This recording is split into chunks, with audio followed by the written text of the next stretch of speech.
Hi there, Joey Malloy here with Implementa. We're in the third of a three-part series on being relationally responsible.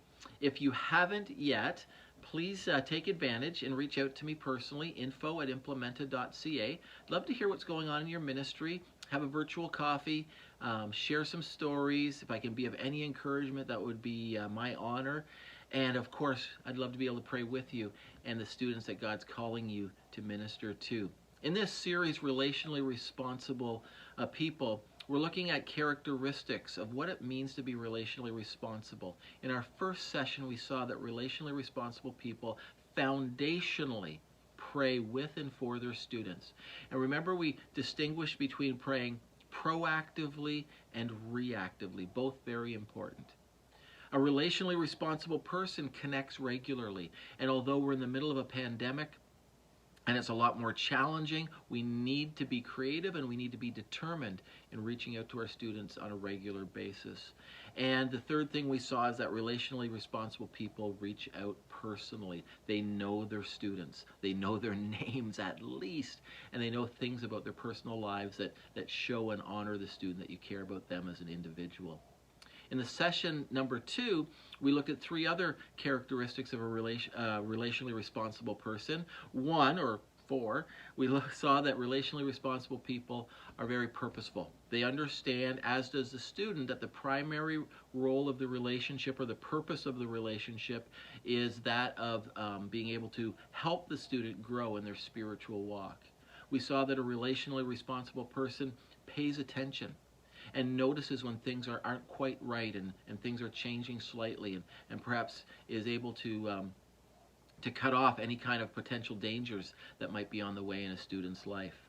And the third thing, or the sixth thing that we noticed, is that a relationally responsible person takes good notes. Pay attention, get that journal out, and hopefully some of you have already cracked open a new journal and are writing and taking good notes on your students.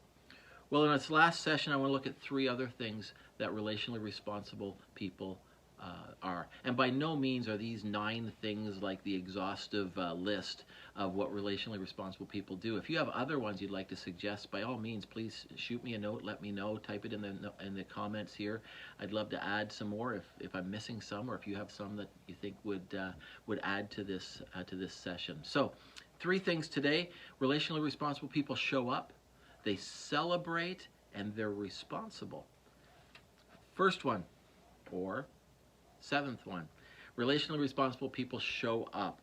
Look at Philippians 2, verse 7b to 8a. There's an interesting little sentence there that says, when he, referring to Christ of course, appeared in human form, he humbled himself in obedience to God.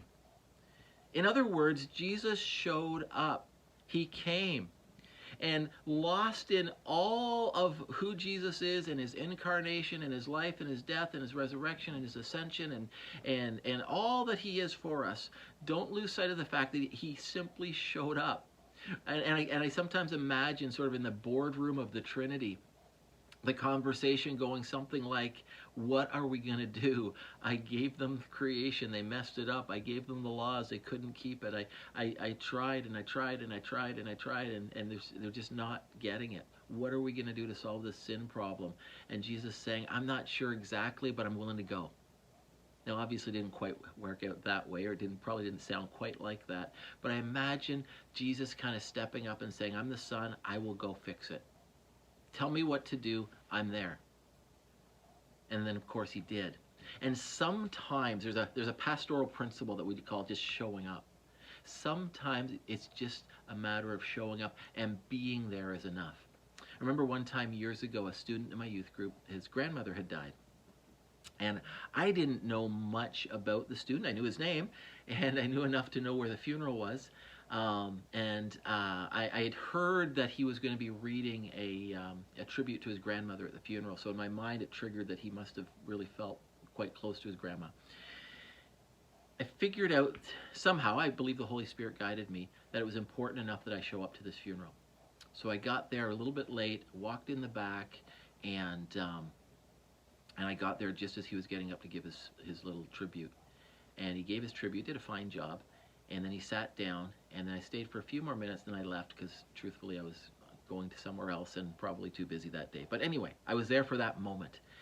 He didn't notice me.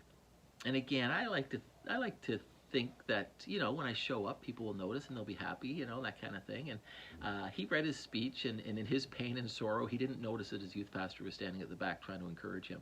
That's okay.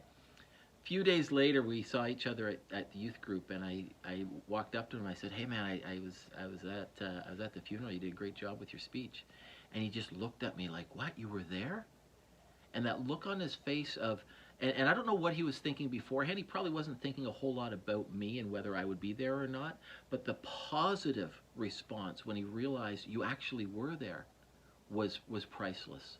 And when people are in pain, when students are in pain, or when they're going through anything, whether it's pain or whether it's joy, excitement, whatever the case may be, showing up goes a long way. And relationally responsible people sometimes just show up. You might not have the right words to say. You might not know exactly what to do, but by being there, you're showing them that they matter to you, especially in this crisis time in their life. So relationally responsible people show up. Relationally responsible people celebrate. Look at Luke 15:24. What a great story. "For this son of mine was dead and has now returned to life. He was lost, but now he is found." So the party began. And of course, we understand this is a verse taken out of the story of the prodigal son who returns. And when the older good son challenges the father on why he's celebrating this prodigal who wasted away his life and his finances and so on and so forth, that he's come home, the father basically schools him. He says, "Listen, he was dead, but now he's alive. Let's celebrate." I believe that relationally responsible people ought to celebrate. I knew a family in the youth ministry I was in, again, years ago, which seems to be the case these days. But anyway, mom and dad came to me when their son was in grade 8 or 9.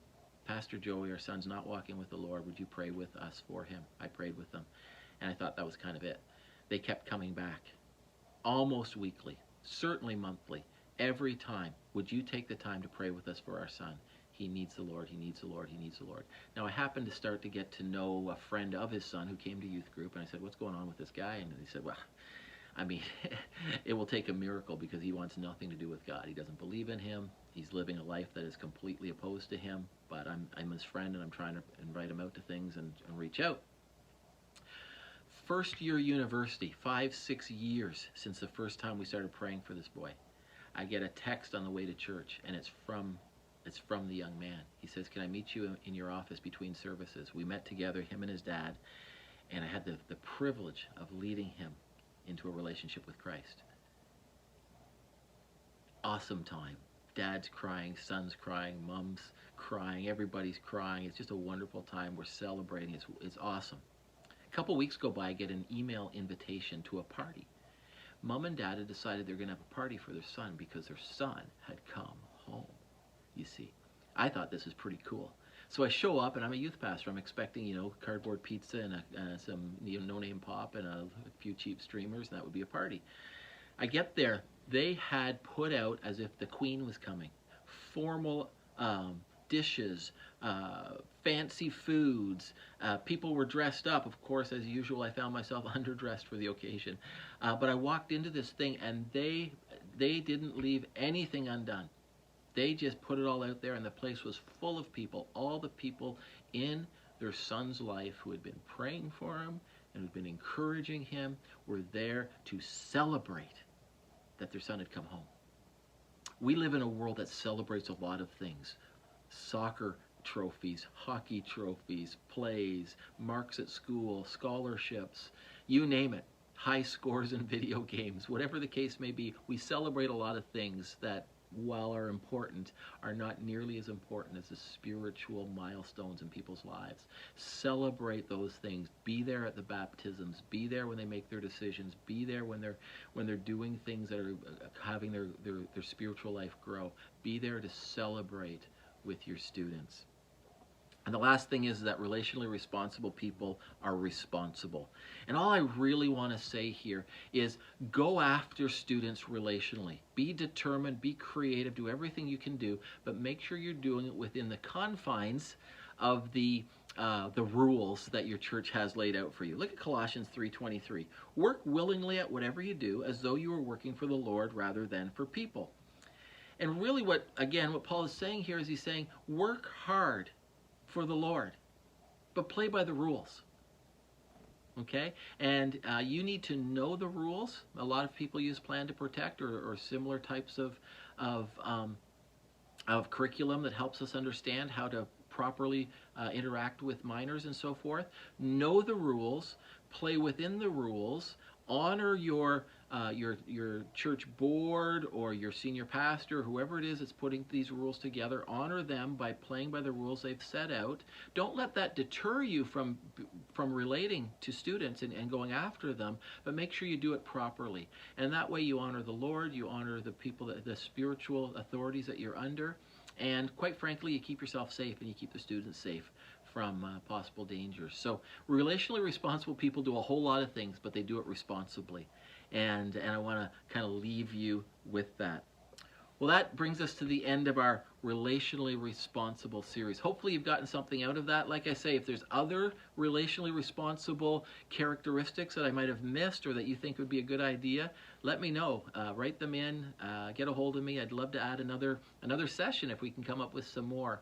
But these ones hopefully have been of benefit to you. I trust that in some cases you've went, yay, I'm doing that, let's celebrate. In some cases you're going, I need to work harder at that one, and so forth. So again, love to discuss these things with you.